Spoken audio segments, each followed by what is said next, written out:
All right, welcome back to the Fighter Pilot Professor. I am your host, Meta. Glad you're here. Today we're going to be talking about the fall of the Berlin Wall and the Cold War, and we'll also be talking a little bit about how to face criticism. As always, you can get this podcast wherever you get your podcasts, and you can follow me on Instagram and YouTube, the Fighter Pilot Professor. Hit that like button, follow me, so the algorithm will push me up to the top, and that'll help me out, help you out find my podcast. We'll jump right in.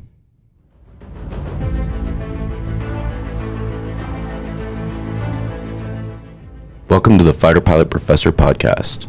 I'm your host, Meta, and in the Fighter Pilot Professor podcast, every week we examine world events and your daily life through the mind of a fighter pilot. The episodes answer your questions, harnessing my experience in 25 years of flying fighter jets and my PhD in history, policy, and strategy. You can tune in wherever you find your favorite podcast. You can follow me on Instagram and on YouTube, the Fighter Pilot Professor.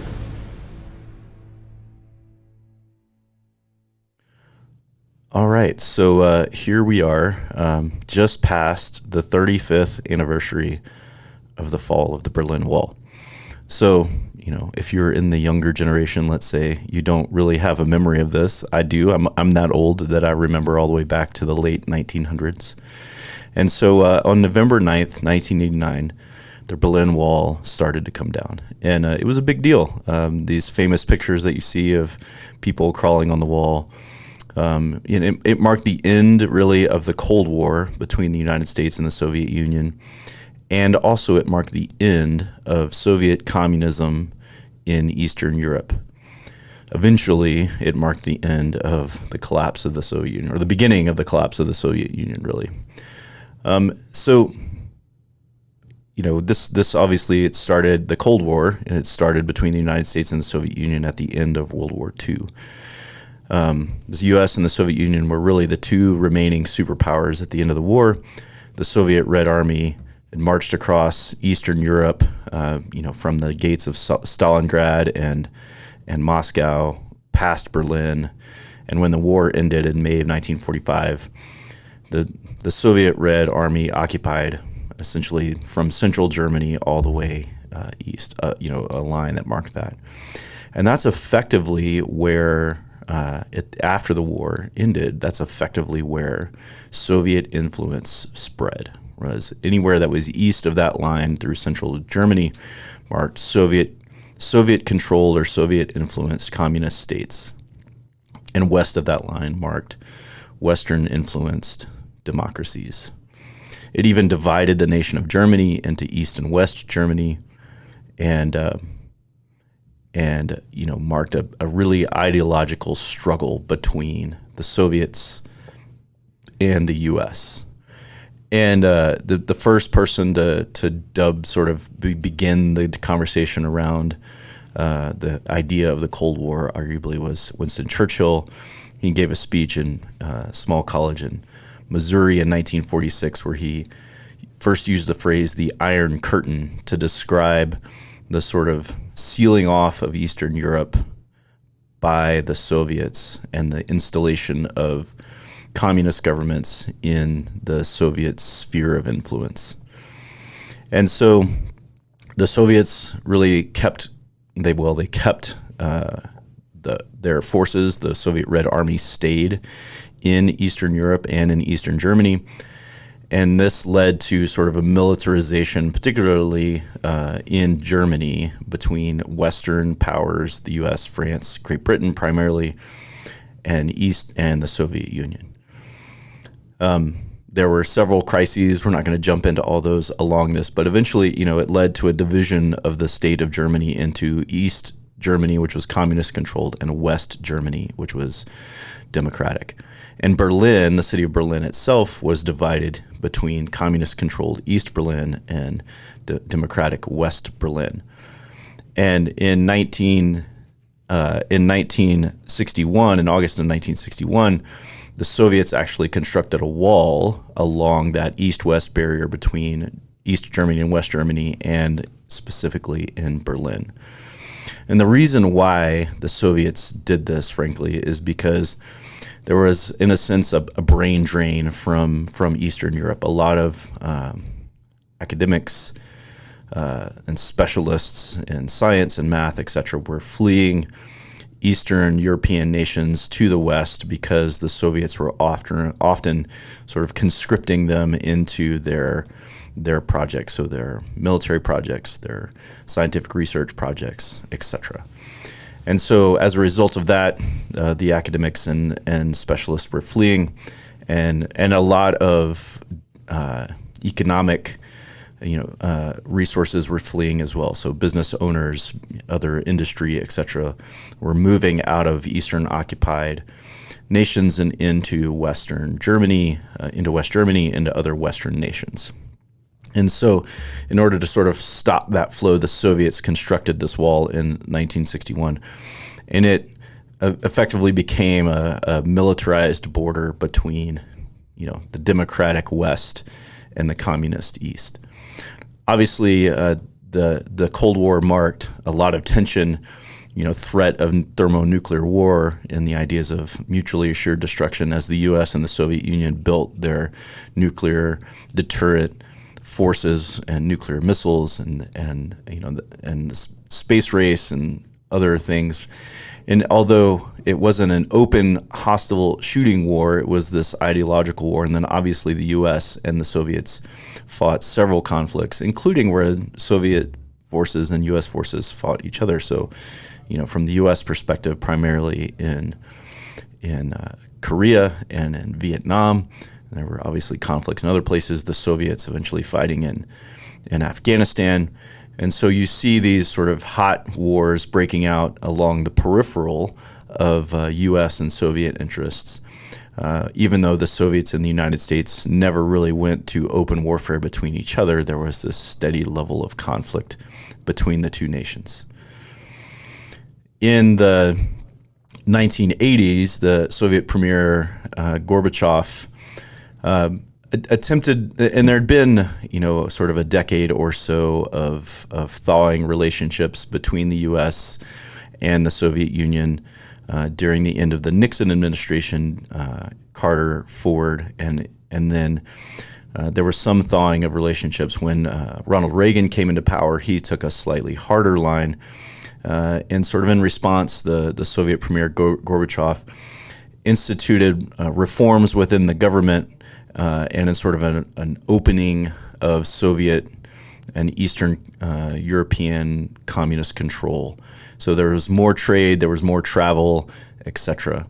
And frankly, this coupled with several economic factors in Eastern Europe, there was a large economic downturn in most Eastern European countries and in the Soviet Union itself, along with, sort of a decades-long propaganda campaign on the part of the United States and its Western allies, things like Radio Free Europe, where we were broadcasting, the messages, propaganda messages of the West of how good democracy and freedom were and that kind of stuff. And a general opening of communications, television, et cetera, on the part of the Soviets. And this eventually led to several democratic movements, including in Poland and other places, and gradually the sort of tightening of Soviet control loosened across Eastern Germany, and that eventually led to the sort of official fall of Soviet influence when students began tearing down the Berlin Wall in 1989. Interestingly, and I think significantly, the sort of fallout of that is, in my opinion, one of the biggest fallouts of that is that Vladimir Putin, the president of Russia, was a KGB agent in East Berlin when this all went down. And frankly, I think, based on a lot of things that have happened since then and things that I've read, I think that this had a huge influence on his worldview around Russian power and what he needs to do as the leader of a resurgent Russia. So I think, the sort of disgrace and fall of the Soviet Union in that moment really led to Vladimir Putin's worldview on how, if he ever came to power in Russia, what he would do. And I think we're seeing that play out even in today, or particularly today, in Ukraine. So that little, moment in history, marking the end of the Cold War, this sort of 4-year-long, ideological conflict between the U.S. and the Soviet Union, or really Russian or Western democratic nations and Eastern communist nations, really came to that end. But you see the legacies. Obviously, we talked about Putin, but also you still see the legacies in U.S.-Chinese relationships. There's sort of a resurgent Cold War. So obviously, China is a communist nation still, and obviously was a communist nation before the fall of the Berlin Wall. And the U.S. and China had a similar tension during the Cold War, and although it ebbed a little bit during the 1990s and in the early 2000s, after the fall of the Berlin Wall, we see a sort of resurgent, new Cold War, as some people have dubbed it, between the U.S. and China. So there you go, a little history on the fall of the Berlin Wall, 35th anniversary of that. As always, like and follow me on the Fighter Pilot Professor on YouTube and Instagram. Keep hitting that like button. Push me to the top, as it were, right? And if you're listening to this podcast, you know where to get it on wherever you get your podcast.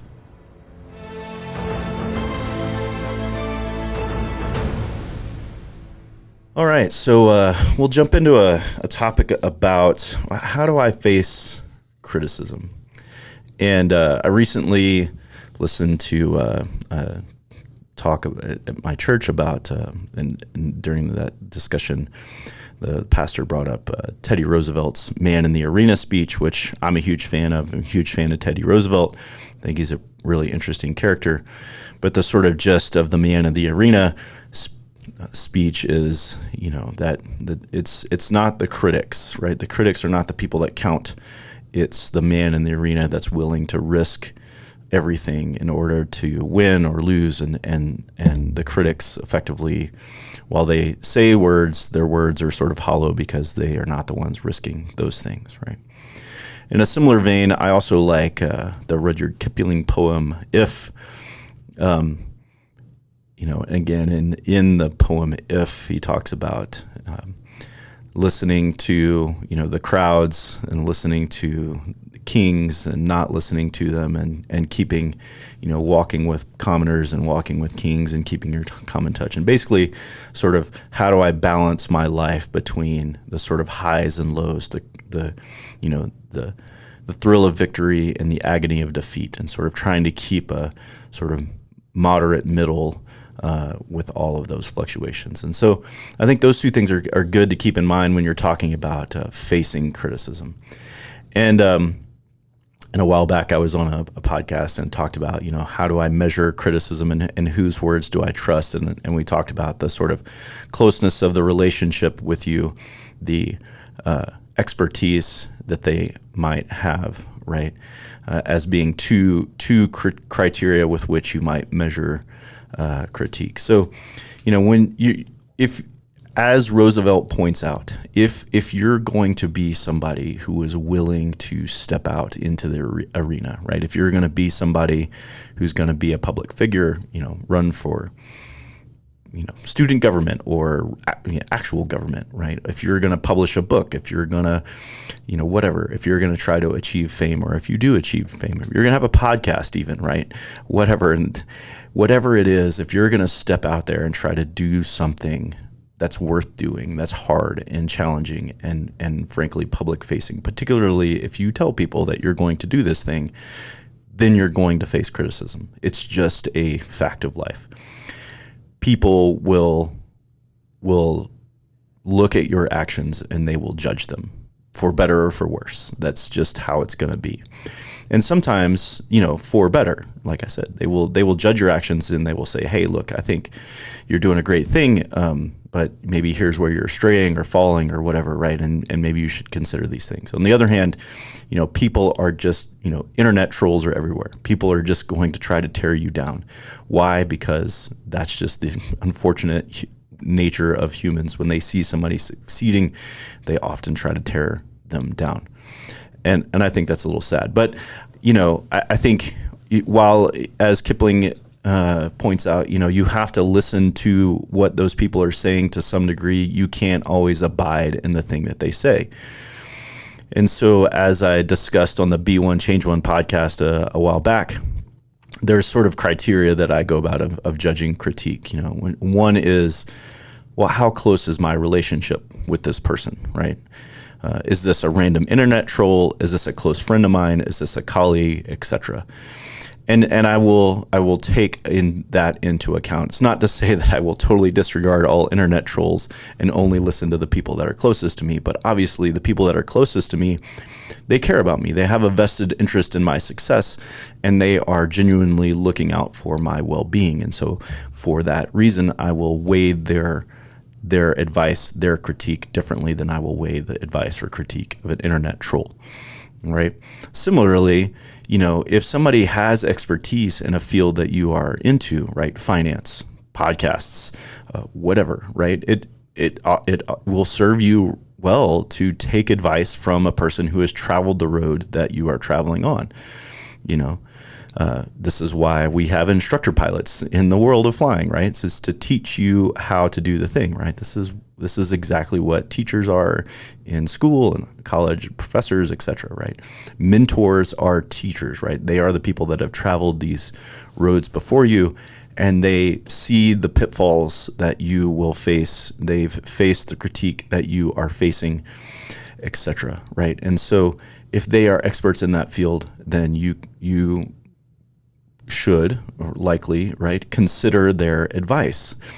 And that's doubly true, right, if they are a person who is both close to you and an expert, right? So if you build a relationship with a mentor who is an expert in the field that you want to be in, then I would heavily consider that advice, right? But you also have to keep in mind that, right, even people close to you, even people who are experts, and certainly the internet trolls in the world, are sometimes going to critique your actions for reasons unknown, right? Obviously, internet trolls critique your actions because that's what internet trolls do. That's how they get likes and follows, etc., right? By the way, hit the like button. But, sometimes even people that are close to you may offer critique of the thing that they're doing, that you're doing, because they don't understand it. They're afraid that you may be risking too much, etc. Right? And while that is worthy, right, they may not always be right. So you have to carefully weigh those things as you are listening to the criticism, right? And in the end, you have to know, as both Kipling and Roosevelt said, that like if you're the one in the arena, if you're the one taking the risks, right, then you're the one that has to bear both the results of the victory and the consequences of the defeat, right? You have to bear that in both cases, right? And you have to be willing to risk that. And so knowing that criticism and that sort of responsibility of both victory and defeat fall on you when you are the person in the arena, it sort of, I think it steels you for what's about to occur, right? If you walk into everything thinking that this is going to be fine and nobody's ever going to say anything bad, I think you are deluded, right? And or this is going to be fine, and even if I fail, it's not going to have long-term consequences for me or whatever. And again, I think you're deluding yourself, right? So just know, right, if you step out into the arena, that criticism is going to come your way, right? And so prepare yourself for that, right? And similarly, just as Kipling says, right, prepare yourself for both the greatness of the victory and the sadness of the defeat, right? And if you are prepared for the critique and the greatness of the victory or the sadness of defeat, mentally at least, right, you can start to go, well, I can at least keep this solid middle ground, and I will celebrate the victories for sure, and I will mourn the defeats. But I know that neither one of those things necessarily defines me, and the critique that people offer certainly also does not define me, right? So keep that in mind when you're out there doing the thing that you're doing, and good luck. I will not be your critic. Well, I might be, but I will try not to be your critic. I will try to be your mentor, right? As always, you can like and follow me on the Fighter Pilot Professor on Instagram and YouTube, and listening to this podcast wherever you find your podcasts. Have a good one.